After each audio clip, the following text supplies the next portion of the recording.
Olá, tropa da CIF, sejam bem-vindos ao canal do Grupo CIF Brasil. Hoje nós vamos falar sobre indenizações trabalhistas. O nosso foco, o nosso público é formado por peritos judiciais e assistentes técnicos judiciais.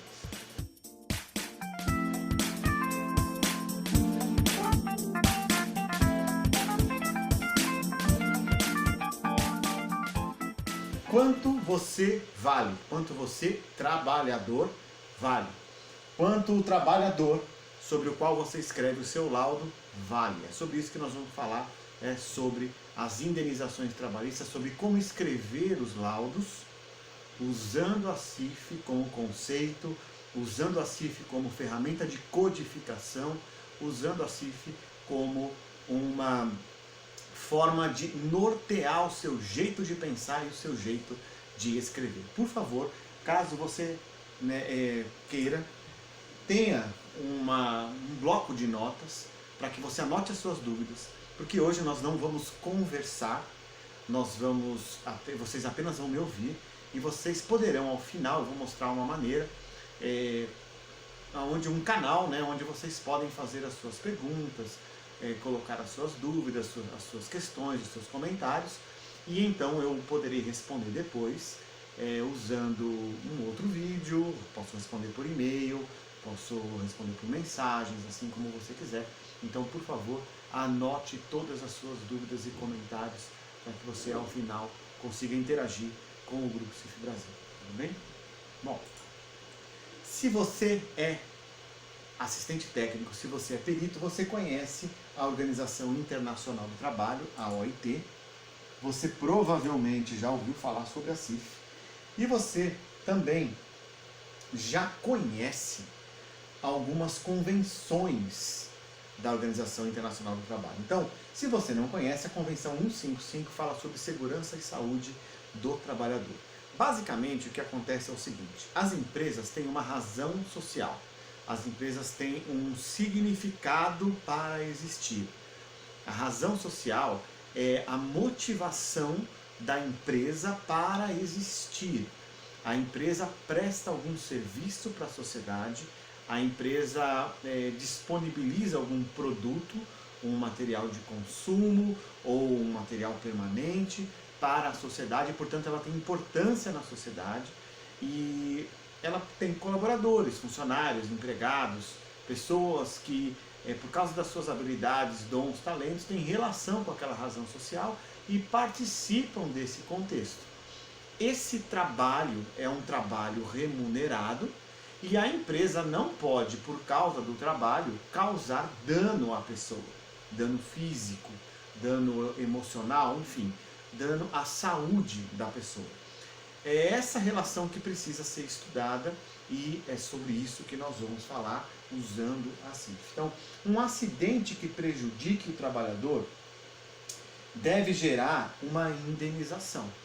Ou um acidente propriamente dito, um acidente de trabalho, ou às vezes a lesão não é decorrente de um acidente. O problema de saúde pode ser por causa de um esforço repetitivo, ou ele pode ter outra etiologia situacional, digamos assim, e a gente precisa estudar isso. Porém, essa relação precisa ser comprovada.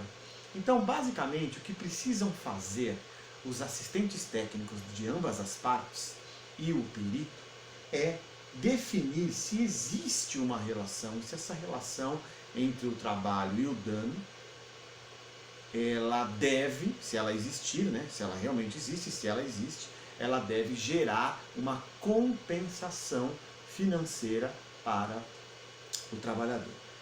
Então vamos lá. Nós pretendemos falar sobre esse assunto em 30 minutos. No máximo em 40 minutos. Tá? Nós vamos falar de uma forma rápida, sucinta e prática sobre como usar a CIF para essa situação. Tudo bem? Vamos em frente então para o próximo. Primeiro lugar, se você conhece essa tabela SUSEP, como ela é popularmente conhecida, não use a SUSEP em seus laudos. Não use a SUSEP em seus laudos. Ah, mas o juiz pediu. Diga para o juiz que isso não serve. Ah, mas o advogado pediu. Explique ao advogado que isso não serve. Ah, mas eu estou acostumado. Estou acostumada. Desacostume-se. Porque isso daqui não foi criado para o âmbito trabalhista. Não é para isso. Ah, mas é um acidente do trabalho. Explodiu a mina. Não importa. Mesmo que você consiga fazer algum tipo de relação, isso sempre vai ser uma relação paralela, não fidedigna. Você pode lançar mão de outros instrumentos. Por exemplo, os baremos internacionais. Você pode desenvolver até ferramentas próprias. Existem autores brasileiros internacionais que desenvolveram ferramentas e você pode usá-las. Se elas são reprodutíveis, se elas são validadas, você pode. A CIF é uma classificação. É possível desenvolver uma ferramenta a partir da CIF? Sim, já existe inclusive. Então, o primeiro ponto é: afaste-se da SUSEP. Esse é o primeiro ponto. Seu laudo não será baseado nisso, você não vai usar isso. E a lógica disso para você não é lógica. Vamos falar de 3 casos aqui. O primeiro é um policial de 52 anos que sofreu queda da moto durante uma perseguição e teve amputação traumática transfalangiana de 4 dedos. Veja, ele estava trabalhando, sofreu um acidente. Aqui cabe indenização? O que você acha? Cabe indenização? Sim, cabe indenização. Quanto valem os 3 ou 4 dedos? Esse pensamento, se você tem esse pensamento, deixa esse pensamento de lado, porque esse pensamento é da SUSEP. Você não vai minimizar a sua avaliação, nem minimizar o seu diagnóstico. Diagnóstico é uma palavra que significa dividir, separar, esmiuçar para conhecer. Diagnóstico. Diagnóstico não é uma palavra, não é uma expressão. Diagnóstico é um processo grande e complexo, ok? Que descreve a situação de alguém. A perda de dedos é uma parte do problema, mas não é esse o foco que será avaliado. Isso faz parte do contexto, porém, são as limitações das atividades e as restrições, limitações e restrições, segundo a linguagem da CIF, que serão determinantes no grau da incapacidade, portanto, no percentual de indenização. E não quanto cada dedo vale. Aqui tem 3 códigos da CIF, e eu coloquei propositalmente esse terceiro, porque é um código que fala sobre dor. Então, primeira coisa não, já é a segunda coisa. Não use esse código da CIF. Você está fazendo um laudo pericial. É claro que você pode confiar na honestidade do periciado ou do avaliado, ok? Mas essa questão é extremamente subjetiva para que ela conste ou para que ela faça com que seja definido um percentual. Você não acha? Bom, existem agora exames que medem a temperatura e então eu consigo saber se ali existe ou não um processo inflamatório. Ok. Se você consegue definir a presença ou ausência e a gravidade de um processo inflamatório, vale? Vale. É um instrumento válido, ok? Você está conseguindo expor de maneira objetiva a presença de um problema de saúde. Tá certo que inflamação é uma coisa, dor é outra, né? Fique atento nisso. Mas simplesmente colocar dor por dor porque você usou a escala visual analógica ou outra semelhante, exclua isso do seu laudo, por favor. Aqui são 2 códigos que eu vou deixar para vocês. Um de estruturas do corpo e um de atividade e participação. Aqui está indicando o grau do problema estrutural, a ausência dos dedos, e a limitação de uma atividade. Okay? O laudo vai conter só esses 3 códigos? Não. Onde você pode encontrar o significado deles? Entra na internet, anota aí, você está com um bloco de notas, em qualquer buscador, digite, por favor, Classificação Internacional de Funcionalidade, PDF, e você vai encontrar a CIF em PDF. Tudo bem, a versão de Portugal, a primeira versão, mas ela vai servir para você. Ou então você também pode acessar o site da Organização Mundial da Saúde, o WHO.int. Esse site tem o browser da CIF em diferentes línguas, tá? Você pode encontrar a CIF na integralidade lá. Vamos para esse segundo caso. É uma enfermeira que foi submetida a um procedimento estético e evoluiu com pé equino. Cabe indenização? Acho que não, né? Só que não teve relação com o trabalho, correto? Não teve relação com o trabalho, ok. Mas ela tem pé equino agora. Vamos supor que seja uma enfermeira de um pronto-socorro, ela precisa ser rápida, ela precisa se locomover com facilidade e com rapidez. E agora ela tem o pé equino, usa uma órtese, pode ser uma bandagem funcional, pode ser uma órtese com estímulo elétrico, pode ser um outro tipo de órtese, elástica, com articulação, não importa, é esse código. Aqui tem relação com a locomoção dela, que está prejudicada mesmo usando a órtese, embora a órtese melhore um pouco. Aqui é um código da perda de força e aqui é a lesão nervosa, a lesão do nervo periférico. Vamos supor aqui que durante a cirurgia estética, que tenha sido no glúteo, e ela teve aí durante a cirurgia houve um erro e aí causou uma lesão periférica que, como consequência, tem um pé equino. Ela não vai receber indenização, não tem nada a ver, porém o seu laudo, o laudo de quem é o profissional aí da empresa, né, pode indicar que essa pessoa entra na cota de pessoas com deficiência, cota de PCD. Eu não gosto muito dessa expressão, mas é a expressão que as pessoas usam, né? Cota de pessoa com deficiência, ok? Mas vamos falar sobre a Lei Brasileira de Inclusão, né? Lei 13.146 de 2015. Essa pessoa seria, não gosto da palavra também, enquadrada, ok? Mas aqui não cabe indenização. Esse terceiro caso é o caso de uma bancária de 29 anos que teve um diagnóstico de endometriose, foi tratada com hormônios e aí ela teve uma TVP, uma trombose venosa profunda. Foi internada e em seguida teve um acidente vascular encefálico isquêmico. O acidente vascular encefálico isquêmico foi por causa da TVP? Pode ser que não. Acho que não. Tem hemiparesia leve, quase imperceptível, à direita. Teve, depois da alta, as funções de atenção, da memória, as funções mentais de linguagem, as funções de cálculo comprometidas. Para cada uma dessas alterações tem um código da CIF. Um código para a perda da função da atenção, da memória, mentais da linguagem e de cálculo. Você vê 4. A hemiparesia mais 1. E aí ela foi demitida, voltou ao trabalho, foi demitida por desempenho insatisfatório. Cabe indenização? Só cabe indenização se tiver nexo.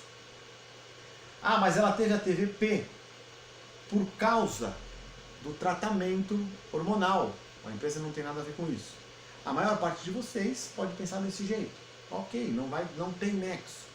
Uma parte de vocês pode dizer, mas ela também ficava muito tempo sentada, ela fazia muitas horas extras, ela precisava trabalhar além do período normal, porque ela tinha metas para atingir, ela ganhava por venda de empréstimos, enfim, de repente você pode encontrar alguma coisa. Ela tinha uma doença crônica, X, que na verdade a TVP não tem nada a ver com acidente vascular encefálico isquêmico, isso tem a ver com uma doença de base.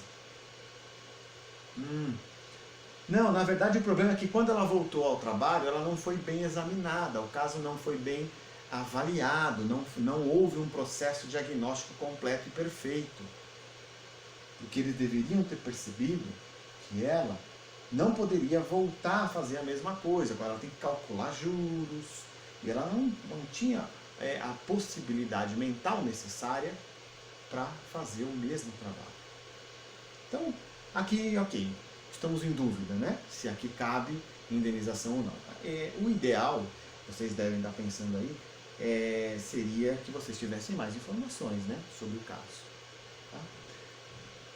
Vamos para frente. Vamos falar sobre o laudo.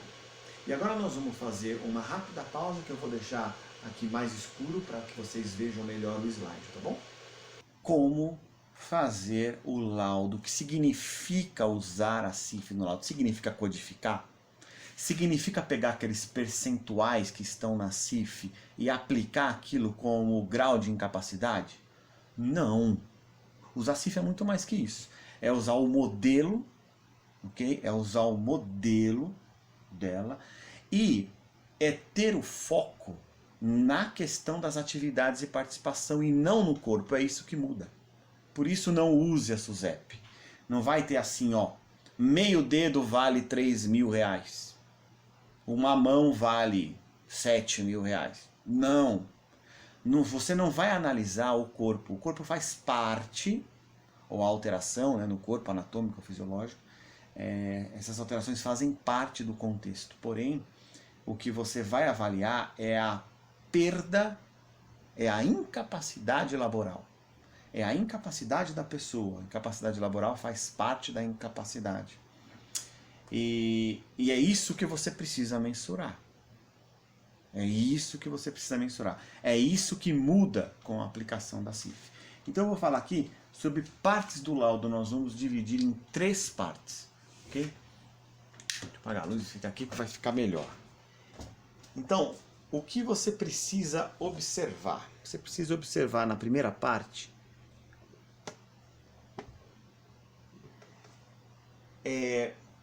de forma muito bem feita, e você também precisa fazer uma descrição baseada em evidências. O que é basear em evidências? Você precisa de laudos de outros exames. O perito, ele não vai, naquele momento, descrever ou concluir que doença a pessoa tem ou quais doenças a pessoa tem. Até porque neste momento, quando a pessoa entra, ela já tem outros laudos, ela tem laudos de exames e tal. Então, se por acaso você está falando de uma alteração numa estrutura musculoesquelética, você vai ter que compor o seu laudo com o laudo desse exame.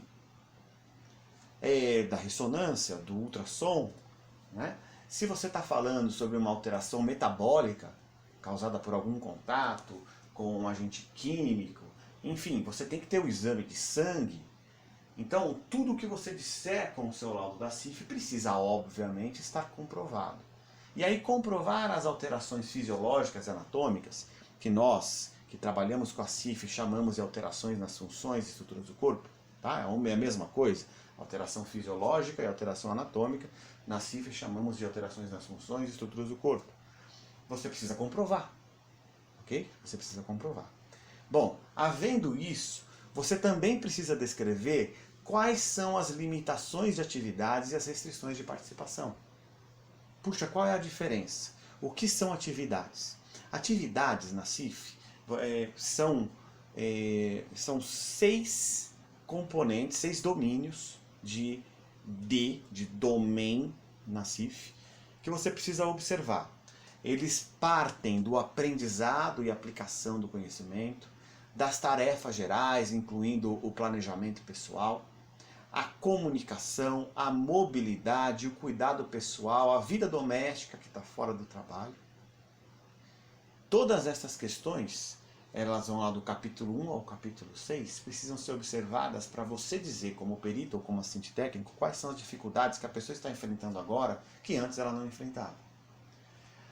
Participação significa a interação pessoal, então as interações, as relações com os colegas de trabalho, com os superiores, com os subordinados.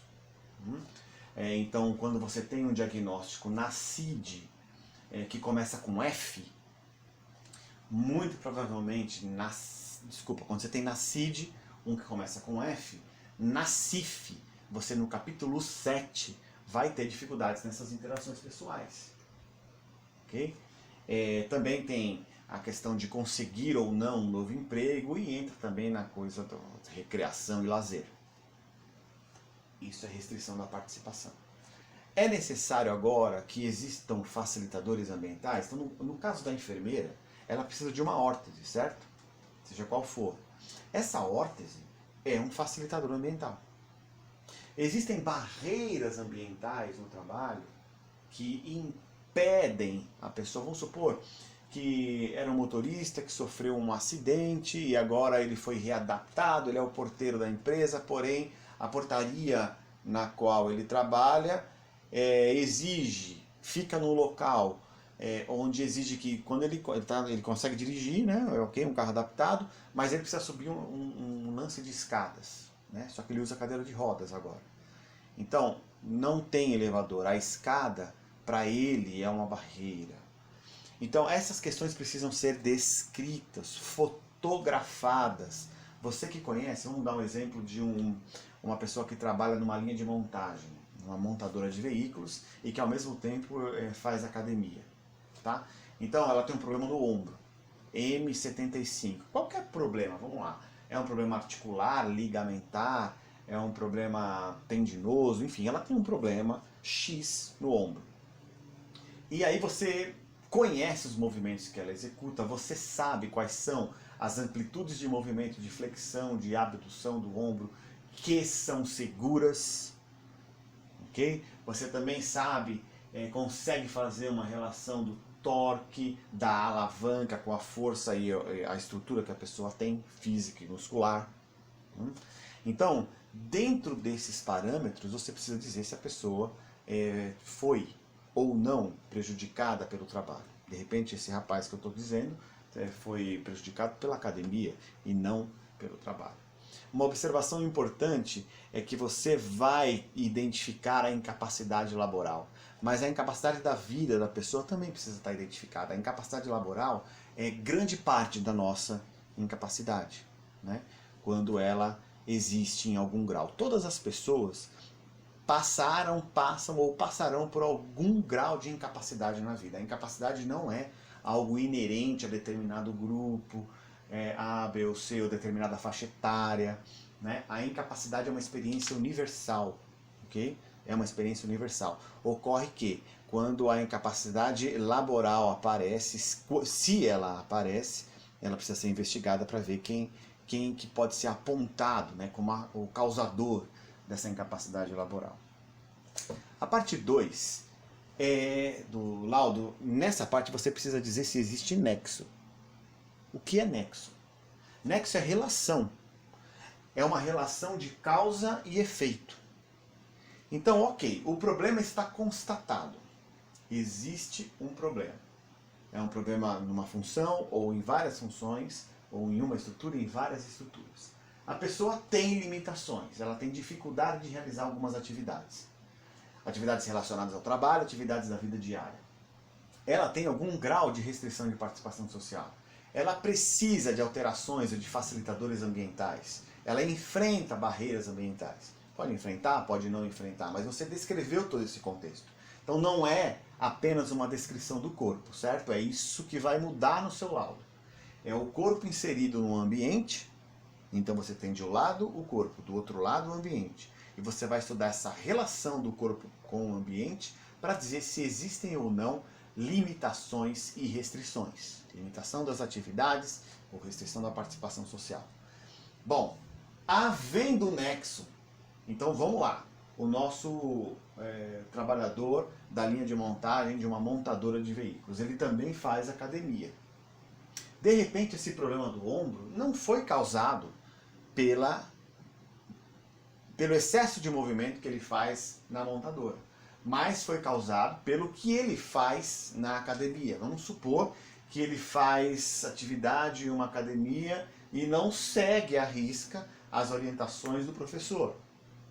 Eu estou fazendo uma suposição. Isso precisa ser estudado, porque de repente você tem uma causa externa, alheia ao trabalho. Você precisa então, como perito, como assistente técnico, comprovar se existe ou não relação do trabalho com o estado de saúde atual. Isso é nexo. Quando você comprova, quando você conclui que o estado de saúde atual é totalmente causado pelo trabalho, ou seja, o trabalho foi nocivo por algum motivo, o trabalho foi nocivo por falhas ergonômicas, por descumprimento de algumas regras, ou por falta de cuidado, não fazia avaliação periódica, não viu a evolução, e enfim, foi uma explosão de uma mina, e aí a pessoa ele era um motorista, ele trabalhava, estava por acaso na mina, ele foi levar alguém até lá, e aí houve uma explosão, e hoje ele tem uma cegueira parcial, ele tem visão monocular. Ele pode dirigir profissionalmente? Não, não pode mais. E aí? Ele precisa ser indenizado? É óbvio que sim. Tem nexo? Tem. 100%. Certo? Agora, eu vou calcular quanto vale um olho? Não. Eu vou calcular o grau de perda da atividade. Da atividade. Ele simplesmente não pode mais dirigir. E ele era motorista profissional. É nisso que você precisa pensar. Não é aquele pensamento da SUSEP. Ok? Não é aquele pensamento da SUSEP. Então você precisa definir o tipo de nexo. O nexo, o que é tipo de nexo? O nexo pode ser causal ou concausal. Quando você chama de nexo causal? Você chama de nexo causal quando você tem certeza que 100% do problema que a pessoa tem foi causado pelo trabalho. Um acidente ou um movimento repetitivo, enfim. O trabalho tem 100% de culpa nessa relação. Certo? Então você chama isso de nexo causal. Mas você também pode ter, em alguns casos, a existência de algo alheio ao trabalho que contribuiu para o problema de saúde atual. Nesse caso a gente chama de concausa. Então o rapaz que tem problema no ombro, vamos supor que o problema que ele tem é por uma falha em ambos os lugares. Ele tem um problema ergonômico ou que não seja ergonômico, mas que seja por excesso, ok? No trabalho, de um lado, e ele também tem problemas relacionados às atividades que ele fazia na academia, sem instrução, ele não seguia as instruções corretamente. Então o estado de saúde atual, o problema de saúde atual, ele tem causa tanto na atividade profissional quanto na atividade física pessoal dele. Então isso a gente chama de concausa. Nesse caso, como é que você tem que definir? Ok, não é causal, é concausal, existe uma causa alheia que contribui para o problema atual. Você precisa definir primeiro o tempo, o período em que essa concausa aconteceu. Poderia ser um problema pré-existente. Pré-existente, que aconteceu antes do ingresso no trabalho. Pode ser algo que ocorreu ao mesmo tempo. Ele ingressou na academia enquanto trabalhava. Então a gente chama de concausa concorrente. Ou pode ser algo que aconteceu depois que ele já saiu da empresa. Vamos supor que ele foi submetido a uma cirurgia e a cirurgia, no lugar de melhorar a situação, piorou a situação por algum motivo. Pode acontecer. Então, a gente chama isso de concausa superveniente. Então, primeira coisa, você tem que definir se tem nexo ou não. Se tem nexo, você tem que dizer se o nexo é causal ou concausal. Se ele for causal, você está dizendo 100% do problema foi causado pelo trabalho. Ok, não é causal, é concausal. Existe uma concausa. Algo alheio ao trabalho que também contribuiu para o problema atual. Então você tem que definir o período dessa concausa, se ela é pré-existente, concorrente ou superveniente. E depois que você definir isso, você tem que definir o grau, em que grau o trabalho contribuiu para o problema. Então, se é nexo causal, é 100%. Se é concausal, você vai definir o período e vai dizer, ó, o problema que ele tem agora é 75% causado pelo trabalho, 25% causado por outro problema alheio ao trabalho. Eu estou dizendo, 75% causado pelo trabalho, 25% pela academia, naquele meu exemplo. 50% pelo trabalho, 50% pela academia. 25% pelo trabalho, 75% pela academia. E isso é o grau. A gente chama de grau 1, grau 2, grau 3. Eu vou mostrar todos todas as referências bibliográficas a respeito disso que eu estou dizendo, inclusive a respeito do uso da CIF também nesse meio, ok? E aí chega a parte final do laudo. Na parte final do laudo, você já definiu que o problema existe, você já descreveu o estado de funcionalidade da pessoa e todas as alterações, você já definiu que tem nexo ou não. Aliás, se na parte 2 você definiu que não existe nexo, então pode parar o laudo, ok? Acabou, não tem nexo e não há o que se discutir a respeito, não há o que se falar em indenização. Tá? Agora, se tem nexo, você tem que dizer se esse nexo é de 100%, ou seja, se é causal, se é concausal, qual é o tipo, qual é o grau. Na parte 3, você tem que dizer, então, havendo nexo, você tem que concluir quantificando a incapacidade, qualificando a incapacidade, e ainda você pode definir, recomendar, sugerir um percentual indenizatório. Essa parte é do juiz, mas você pode fazer, sim, uma recomendação. O que significa quantificar ou qualificar a incapacidade? Quantificar em percentual. Você precisa dizer o percentual de incapacidade. Há formas de calcular isso. Ok? Eu já citei alguns exemplos, eu vou falar aqui também de uma forma de cálculo usando a CIF. Tá? Vou mostrar uns artigos, na verdade, né, que explicam perfeitamente esse passo a passo. Qualificar a incapacidade é dizer se ela é leve, moderada, grave ou completa, né? Porque isso também vai ajudar na definição final sobre qual é o percentual indenizatório. Bom, eu vou mostrar algumas coisas para vocês aqui, lembrando que quando a gente fala de CIF, a gente está falando de políticas sociais. O raciocínio da CIF é esse. Onde se encontra a questão da codificação da CIF, né? Quando a gente fala de compensação, nós estamos falando de uma política social. Sim, estamos falando de uma política social. Indenização, nós estamos falando de uma política social, de uma forma de compensar a pessoa que foi prejudicada, no caso por uma empresa. A política social depende de um diagnóstico.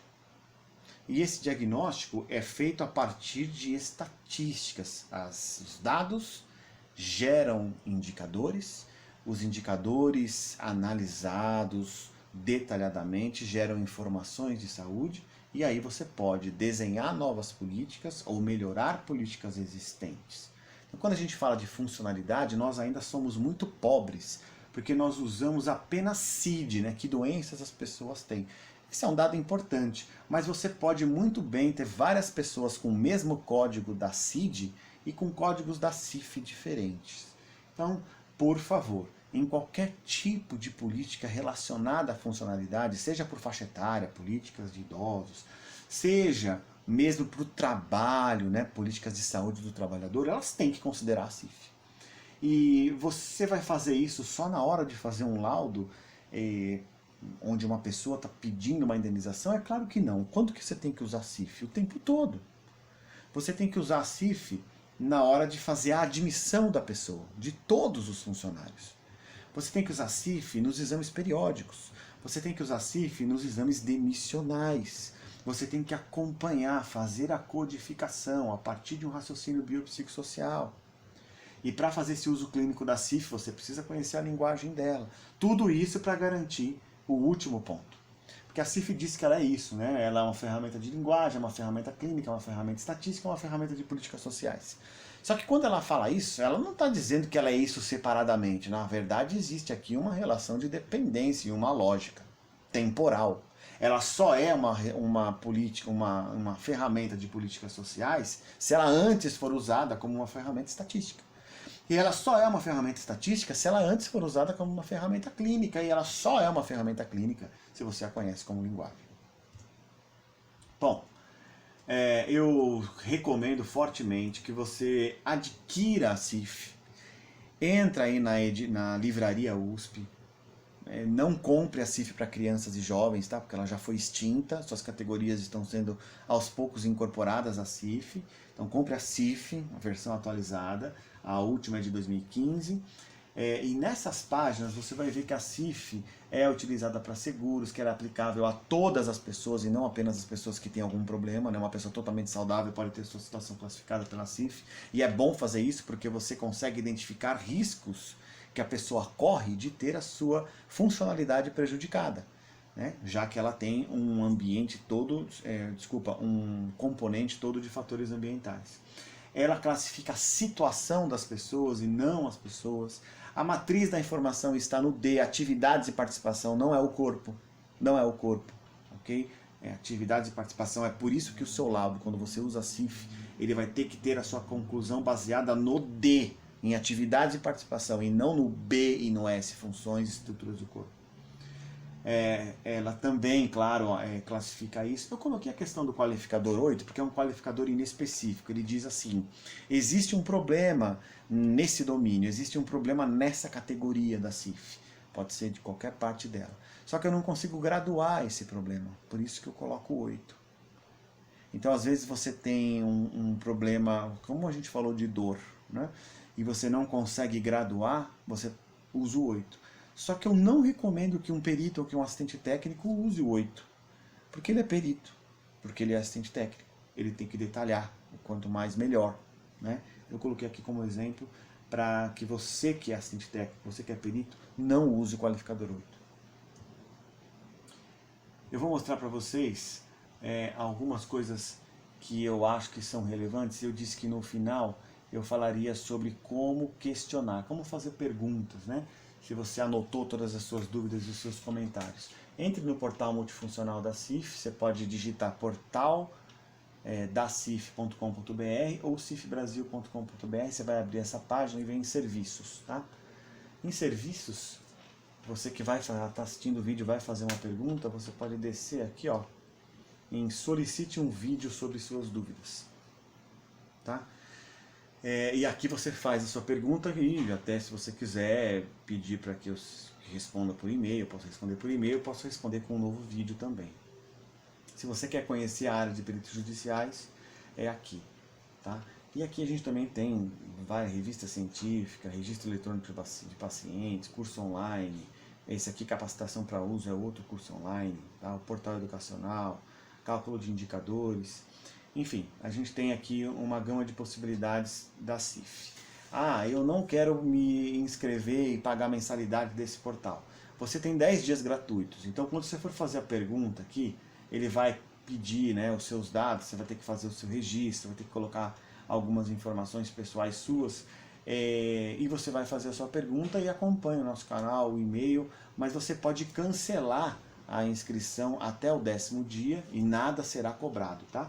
Ele tem uma mensalidade bem baixa, mas se você não quiser se tornar um assinante, você pode em 10 dias cancelar, no próprio portal você cancela a sua inscrição, tá bom? Então isso aqui é importante e eu quero falar rapidamente sobre as referências bibliográficas que eu usei, tá? Sobre tudo que eu falei, se você quiser procurar esses artigos e as referências desses artigos embasaram essa apresentação. Então, funcionalidade para o trabalho e perícias biopsicossociais, a nova tabela ESC, procure por esse artigo, ok? Que você vai detalhadamente conhecer o uso da CIF na elaboração de laudos. Funcionalidade para o trabalho e perícias biopsicossociais, ok? Foi escrito aqui junto com uma desembargadora.